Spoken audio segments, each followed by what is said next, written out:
नमस्कार बच्चों, welcome to my YouTube channel base of education mantra. प्यारे बच्चों, आज की इस वीडियो में हम बात करने वाले हैं क्लास 9 की वर्कशीट नंबर 69 यानी कि कार्यपत्रक नंबर 69, जो कि विषय सामाजिक विज्ञान में भूगोल से संबंधित है। तो प्यारे बच्चों, ये जो हमारी वर्कशीट ये 19/1/2022 की है और इस वर्कशीट में हम बात करने वाले हैं भूगोल के चैप्टर 5 यानी प्राकृतिक वनस्पति तथा वन्य प्राणी के बारे में। यानी इस वर्कशीट से पहले भी इस चैप्टर की वर्कशीट आ चुकी है। अगर आपने नहीं देखा है तो प्लेलिस्ट में जाकर उस वर्कशीट को आप कंप्लीट करें। चैनल पर नए हैं तो चैनल को सब्सक्राइब करें और वीडियो को लाइक शेयर करें। तो चलिए हम शुरू करते हैं प्यारे बच्चों अपनी वीडियो को। तो प्यारे बच्चों, प्राकृतिक वनस्पति तथा वन्य प्राणी के बारे में हम पढ़ने और समझने वाले हैं। तो वन्य प्राणी का मतलब होता है कि जो वनों में रहने वाले जो प्राणी हैं, जनजीव हैं, यानी कि जो जंगलों में रहने वाले जीव जंतु हैं उन्हें वन्य प्राणी हम कहते हैं। तो वनस्पति की भांति ही भारत विभिन्न प्रकार की संपत्ति में भी धनी है। यानी कि जैसे वनस्पति में भी यहाँ पर विभिन्नता देखी गई थी, ठीक उसी प्रकार से संपत्ति में भी धनी है। यानी यहाँ जीवों की भी लगभग 90,000 प्रजातियाँ हैं। और भारत में विश्व के 5% से 8% तक सरीसृप व स्तनधारी जानवर भी पाए जाते हैं। स्तनधारी जानवरों में हाथी सबसे अधिक महत्वपूर्ण है।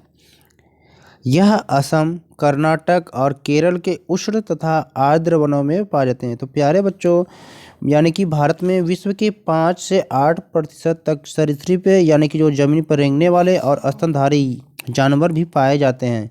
और ये स्तनधारी जो जानवरों में सबसे जो हाथी है अधिक महत्वपूर्ण, और ये कहाँ पर असम, कर्नाटक और केरल के उष्ण तथा आर्द्र वनों में पाए जाते हैं। भारत क्या है, विश्व का अकेला ऐसा देश है जहाँ शेर और बाघ दोनों पाए जाते हैं। तो प्यारे बच्चों, इसको आप नोट करेंगे। अगर आपसे पूछता है कि एशियाई शेर कहाँ पाया जाता है, तो ये गुजरात के गिर में पाया जाता है। भारतीय शेरों का जो प्राकृतिक वास है ये गुजरात में गिर जंगल है। तो प्यारे बच्चों, इसको भी आप नोट करेंगे, ये बहुत ही महत्वपूर्ण पॉइंट है। और बाघ जो हमारा है ये मध्य प्रदेश व झारखंड के वनों में तथा पश्चिम बंगाल के सुंदरवन और हिमालय क्षेत्रों में पाए जाते हैं। तो प्यारे बच्चों, जो आपसे शेर की बात की जाएगी तो ये आपके कहाँ पर गुजरात के गिर में पाया जाता है। और जो बाघ है ये मध्य प्रदेश, झारखंड के वनों में और पश्चिम बंगाल के सुंदरवन तथा हिमालय क्षेत्र में पाए जाते हैं। तो प्यारे बच्चों, इसको भी आप नोट करेंगे, ये महत्वपूर्ण पॉइंट है। आगे देखते हैं। अपने देश की पादप और जीव संपत्ति की सुरक्षा के लिए सरकार ने कई कदम उठाए। यानी कि हमारे देश में पादपों और जीवों की सुरक्षा के लिए सरकार क्या है, समय समय पर कदम उठाती रहती है। जिसमें से पहला है कि भारत जीव सुरक्षा अधिनियम, जिसमें से आपका है कि भारत जीव सुरक्षा अधिनियम 1972 में लागू किया गया था। और देश में जो 18 जीवमंडल यानी कि आरक्षित क्षेत्र हैं यह स्थापित किए गए हैं। और 1952 से सरकार द्वारा क्या है, पादप उद्यानों को क्या है, वित्तीय तथा तकनीकी सहायता देने की योजना बनाई गई है। बाघ संरक्षण, गैंडा संरक्षण, भारतीय भैंसा संरक्षण तथा पारिस्थितिक तंत्र के संतुलन के लिए कई योजनाएं बनाई गई हैं। साथ ही साथ 101 नेशनल पार्क, 535 वन्य प्राणी अभ्यारण्य और कई चिड़ियाघर राष्ट्र के पादप और जीव संपत्ति की रक्षा के लिए बनाए गए हैं। तो प्यारे बच्चों, आप सभी जानते हैं समय समय पर सरकार क्या है, पादपों और जीव जंतुओं के लिए संरक्षण के लिए कई योजनाएं चलाती है। तो यहाँ पर जो अभी हम बात किए थे 14 जो जीवमंडल, तो अभी हमने जो बात किया था कि 14 जीवमंडल जो नीचे यानी कि आरक्षित जो क्षेत्र थे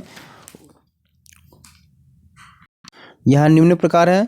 उसमें से पहला है सुंदरवन, दूसरा मन्नार की खाड़ी, नीलगिरी, नंदा देवी, नाकरेक, ग्रेट निकोबार, मानस, सिमलीपाल, दिबांग, डिब्रू सैकोवा, अगस्त्यमलाई, कंचनजुंगा, पंचमढ़ी, अचनकमार, अमरकंटक। तो ये सारे जो 14 जीवमंडल नीचे यानी कि आरक्षित क्षेत्र है। तो इसको आप नोट कर लें, कभी एग्जाम में आपसे पूछा जाता है तो आप बताएंगे।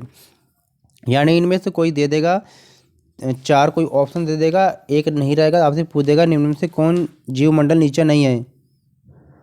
और इसके अलावा अन्य चार हैं जो कच्छ है, ठंडा रेगिस्तान, आशेष, अचलम और पन्ना है। तो ये हमारी आज की वर्कशीट थी और इस वर्कशीट पर आधारित जो क्वेश्चन दिए गए हैं इसको हम करने की कोशिश करते हैं। तो चलिए हम देखते हैं प्यारे बच्चों क्या है क्वेश्चन। प्रश्न पहला है कि भारत जीव सुरक्षा अधिनियम कब लागू किया गया था। तो पहले क्वेश्चन का आंसर है भारत जीव सुरक्षा अधिनियम कब लागू किया गया था। तो ये है लागू किया गया था, यहाँ पर दे रखा है कि पहले क्वेश्चन का आंसर तो ये है 1972 में। तो ये क्वेश्चन नंबर फर्स्ट का आंसर है प्यारे बच्चों, तो इसको आप नोट कर लेंगे। चलते हैं सेकेंड क्वेश्चन की तरफ। सेकेंड क्वेश्चन में आपसे पूछ रहा है कि भारत में वन्य जीवों की सुरक्षा के लिए सरकार द्वारा कौन से कदम उठाए गए हैं, संक्षेप में बताइए। तो चलिए देखते हैं। तो सेकेंड क्वेश्चन का आंसर यहाँ से आप प्यारे बच्चों यहाँ से देख लेंगे, यानी यहाँ से यहाँ तक आप पूरा नोट कर लेंगे। तो ये है सेकेंड क्वेश्चन है, यानी क्वेश्चन नंबर 2 का आंसर होगा। यहाँ से पूरा नोट कर लेंगे आप कि सरकार के द्वारा जीवों और पादपों के लिए क्या है सुरक्षा के लिए कई कदम उठाए गए हैं। तो ये पूरे पॉइंट आप यहाँ से यहाँ तक ये नोट कर लेंगे प्यारे बच्चों। चलते हैं अगले क्वेश्चन की तरफ। अगला क्वेश्चन है, तो प्यारे बच्चों अगले क्वेश्चन में आपको बताना है रिक्त स्थान भरना है। पहले में क्या है, भारतीय शेर का जो प्राकृतिक वास है ये किस राज्य में है। तो ये किस राज्य में है ये आपको बताना है। तो ये है किस राज्य में है, तो ये गुजरात में। यहाँ पर आप लिख लेंगे गुजरात। क्या लिख लेंगे प्यारे बच्चों, गुजरात। यानी कि भारतीय शेर का प्राकृतिक वास है किस राज्य में है, गुजरात में। तो यहाँ पर गुजरात में फिल कर लेंगे। सेकेंड में फिल करना है कि भारत में कितने जीवमंडल आरक्षित क्षेत्र हैं। तो यहाँ पर आपको फिल करना है 14। तो प्यारे बच्चों यहाँ पर लिखेंगे 14। तो प्यारे बच्चों ये थी हमारी वर्कशीट।